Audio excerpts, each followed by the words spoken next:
कार्तिक मास के कृष्ण पक्ष की चतुर्थी तिथि को करवा चौथ अथवा करक चतुर्थी के नाम से जाना जाता है। इस दिन सौभाग्यवती स्त्री के लिए गणेश जी की पूजा करने का विधान है। भारतीय भाग में गणेश जी की पूजा किसी भी कार्य के प्रारंभ में करने का प्रथा सदैव से रही है, क्योंकि सभी देवों में इन्हें अनादि देव माना गया है। अतः गणेश जी की पूजा सर्वप्रथम होती है। भगवान शिव पार्वती ने भी अपने विवाह काल में सर्वप्रथम गणेश जी की पूजा की थी। गणेश जी निधन विनाशक देवता के रूप में माने जाते हैं, इसीलिए किसी भी कार्य की निर्विघ्न पूर्णता के लिए इनकी पूजा को करना आवश्यक माना गया है। पूजा करने के लिए सामग्री लगता है बतासा, करवा, घी, अगरबत्ती, कपूर, तेल, यही सब लगता है पूजा करने के लिए। हेलो नमस्ते, स्वागत है आप सभी का मेरे चैनल पर। तो आज है करवा चौथ और मेरी मम्मी ने करवा चौथ किया है, तो आप सबको करवा चौथ कैसे किया है मेरी मम्मी ने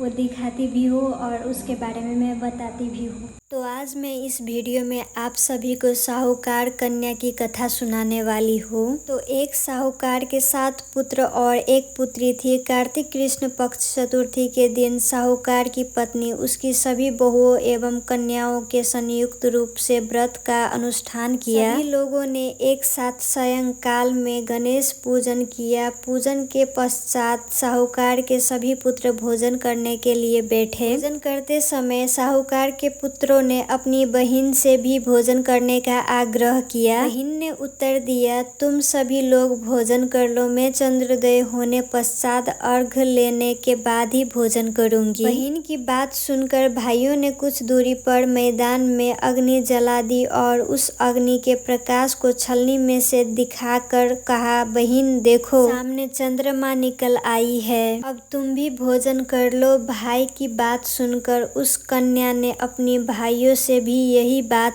दोहराई। उसकी भाभी इस कपटपूर्ण बात को जानती थी। उन्होंने उससे कहा, अभी चंद्रमा नहीं निकला है, तुम्हारे भाइयों ने अग्नि के प्रकाश द्वारा तुम्हें चंद्रमा के उदित होने का आभास कराया है। परंतु अपनी भाभी की बात पर उस कन्या ने कोई ध्यान न देकर अर्घ दे डाला और उसके बाद भोजन भी कर लिया। उसके इस कृत्य से गणपति भगवान अत्यधिक रुष्ट हो गए। इसके फलस्वरूप उस कन्या का पति भयंकर रोग से ग्रस्त हो गया। चिकित्सा आदि कराने में संचित धन नष्ट हो गया और वह अत्यंत शोकाकुल होकर कष्ट भोगने लगे। कष्ट भोगने के बाद जब उसे अपनी भूल का ज्ञान हुआ तो वह बारंबार मन ही मन पश्चाताप करने लगी। उसने अपनी भूल के लिए गणेश जी से क्षमा याचना की और व्रत को पूर्ण भक्ति पूर्वक पूरा किया। उसकी आराधना से गणेश जी प्रसन्न हो गए और सभी कष्टों का निवारण कर उसे धन ध्यान से पूर्ण कर दिया। अत्यंत इस व्रत को जो कोई प्राणी विधि पूर्वक संपन्न कर लेता है उसकी सभी आशाएं पूरी हो जाती है। इस प्रकार कथा श्रवण करने के पश्चात चंद्रोदय हो जाने पर चंद्रदेव को अर्घ प्रदान करना चाहिए। अर्घ में जल, पुष्प, अक्षत, चंदन एवं ऋतु फल को देना चाहिए। घी का दीपक जलाकर चंद्रदेव को दिखाना चाहिए। अर्घ दान काल में ओम चंद्राय नमः इस मंत्र का उच्चारण भी करते रहना चाहिए। इसके अनंतर 4 बार परिक्रमा करे, चंद्रदेव को दंडवत करे। इतना कर लेने के पश्चात घर के वृद्धोजनों को भोजन कराकर स्वयं भोजन करे। पूजा काल में व्यवहित पदार्थ अर्पित किए गए नैवेद्य आदि को ब्राह्मणों को दान करे। इस प्रकार भक्ति भाव से जो लोग इस चतुर्थी व्रत को करते हैं उनकी सभी मनोकामनाएं पूरी हो जाती है। विशेष सभी गणेश चतुर्थी में षोडशोपचार पूजन करने का विधान है। करक चतुर्थी के अतिरिक्त सभी चतुर्थी में नैवेद्य के रूप में लड्डू और ग्रहण करना चाहिए। गणेश जी को मोदक विशेष रूप में प्रिय है। माँ कृष्ण चतुर्थी लड्डू के साथ साथ तिल गुड़ मिश्रण लड्डू अर्पित करने का विशेष महत्व है।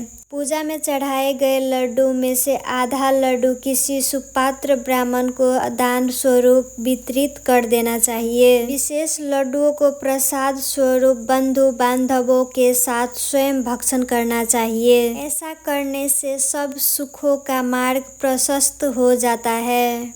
तो अब हमारी साहूकार कन्या की कथा समाप्त हो चुकी है और हमारे यहाँ पूजा भी हो चुका है अब। और इस व्रत करने के लिए बहुत सारा सामान लगता है, जिसके लिए मैं अभी वीडियो नहीं बनाई हूँ। तो आप सब दूसरा वीडियो देख सकते हैं, यूट्यूब पर बहुत सारा वीडियो होता है। अगर आप सभी के पास अगर वीडियो नहीं है या कुछ भी ऐसा नहीं है तो आप सब बुक ले सकते हैं। बुक दुकान पर आप सबको ऐसा मतलब किताब मिल जाएगा। आप बोलेंगे बुक दुकान में कि मुझे करवा चौथ का व्रत का किताब चाहिए तो वो आप सभी को दे देगा। और आप सभी मेरे चैनल पर पहली बार आए हैं तो आप सब प्लीज़ मेरे चैनल को सब्सक्राइब करके जाइएगा और लाइक भी करके जाइएगा। और आप सभी देख सकते हैं कि मैं अपने घर पे मेरी मम्मी ने कैसा पूजा किया है, कैसे तरीके से। तो यहाँ पर हमारे यहाँ यही सब बनता है, प्रसाद के लिए यही सब चढ़ता है। और हमारे यहाँ तो इसी तरीके से पूजा होता है। और आपके यहाँ कैसे होता है पूजा, आप सब कमेंट में लिख कर ज़रूर बताइएगा। और आपको हमारा पूजा कैसा लगा वो भी कमेंट करके ज़रूर बताइएगा। और आप सब प्लीज़ मेरे चैनल को सब्सक्राइब करके जाइएगा और लाइक करके जाइएगा। और मैं ऐसे ही आप सभी के लिए ऐसे ही अच्छा वीडियो बना कर लाऊंगी।